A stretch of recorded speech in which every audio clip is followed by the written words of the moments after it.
আজকে আন্তর্জাতিক অপরাধ ট্রাইব্যুনাল 2-এ আশুলিয়ায় বাংলাদেশে জুলাই বিপ্লব 2024-এর জুলাই বিপ্লব চলাকালে সবচেয়ে মর্মান্তিক, সবচাইতে বর্বর যে ঘটনাটি ছিল, সেই ঘটনাটির বিচার কার্য শুরু হওয়ার প্রাক্কালে আমরা আইন অনুযায়ী চিফ প্রসিকিউটর যে সূচনা বক্তব্য রাখেন সেটা সেখানে রাখা হয়েছে।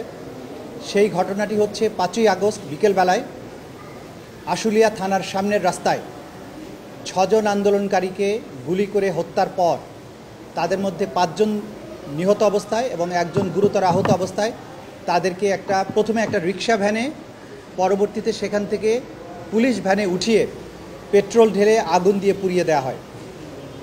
এই বর্বরতা বিশ্বের ইতিহাসে নজিরবিহীন। আমরা দ্বিতীয় বিশ্বযুদ্ধের সময় বা জার্মানিতে হলোকাস্টের সময় নাজি কনসেন্ট্রেশন ক্যাম্প সেটার কথা শুনেছি, সেখানে গ্যাস চেম্বারে হত্যা করা হয়েছে।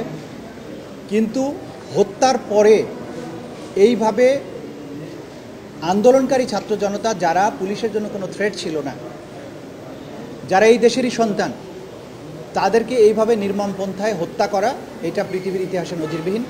এবং সেই ঘটনায় 16 জনের বিরুদ্ধে বিচার কার্য চলছে, তার মধ্যে 8 জনকে গ্রেপ্তার করা হয়েছে, 8 জন পলাতক আছে। সেই ওপেনিং স্টেটমেন্টের মাধ্যমে তার আনুষ্ঠানিক পর্বটা শুরু হয়েছে। আগামীকাল থেকে সেই মামলার সাক্ষ্য গ্রহণ শুরু হবে।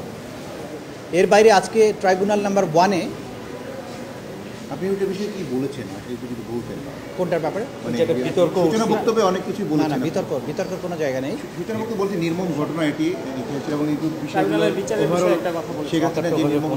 আমরা যেটা বলেছি যে আমাদের কাছে যে ধরনের এভিডেন্স আছে সেগুলো কোনো বিচ্ছিন্ন এভিডেন্স নয়, এগুলো অকাট্যভাবে প্রমাণ করার মতো একটা অকাট্য প্রমাণ শৃঙ্খল, যার মাধ্যমে আমরা এই বিচারটাকে অত্যন্ত স্পষ্টভাবে প্রমাণ করতে পারবো। এবং দুনিয়ার যে কোনো আদালতেই যাওয়া হোক না কেন,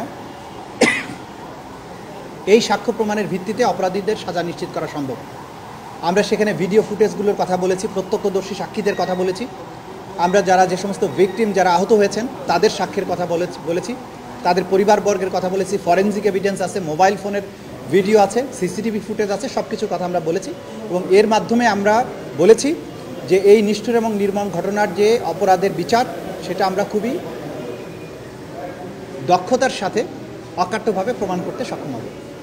আর দ্বিতীয় যেটা হচ্ছে, আজকে আন্তর্জাতিক অপরাধ ট্রাইব্যুনাল 1-এ হাসানুল হক ইনু এবং মাহবুবুল আলম হানিফ সহ 5 জনের বিরুদ্ধে কুষ্টিয়ায় মানবতা বিরোধী অপরাধের দায়ে তাদের বিরুদ্ধে তদন্ত রিপোর্ট দাখিল হয়েছে। এটার ভিত্তিতে আমরা খুব সহসাই আনুষ্ঠানিক অভিযোগ বা ফর্মাল চার্জ দাখিল করব। আগামী 29শে সেপ্টেম্বর এই ফর্মাল চার্জ দাখিলের জন্য তারিখ নির্ধারণ করা হয়েছে।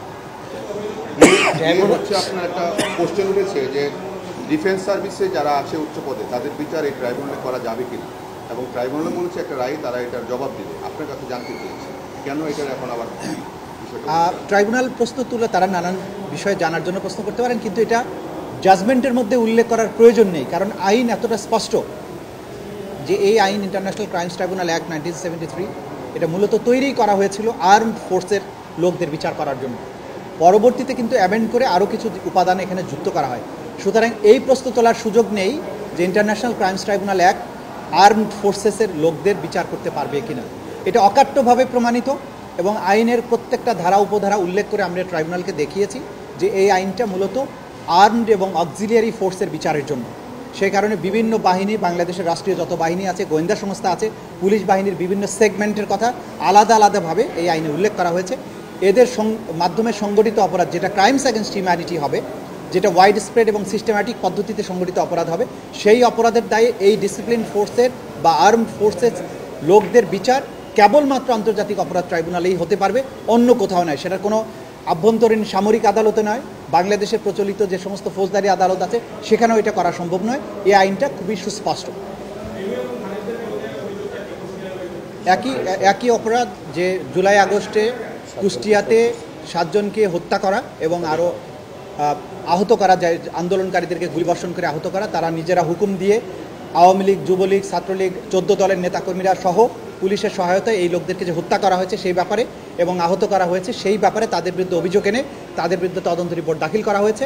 তদন্ত রিপোর্টের পর্যালোচনা সাপেক্ষে চিফ প্রসিকিউটর আগামী 29 তারিখের মধ্যেই তাদের বিরুদ্ধে আনুষ্ঠানিক অভিযোগ দাখিল করবেন এই আন্তর্জাতিক অপরাধ ট্রাইব্যুনালে। 7 জন হত্যা।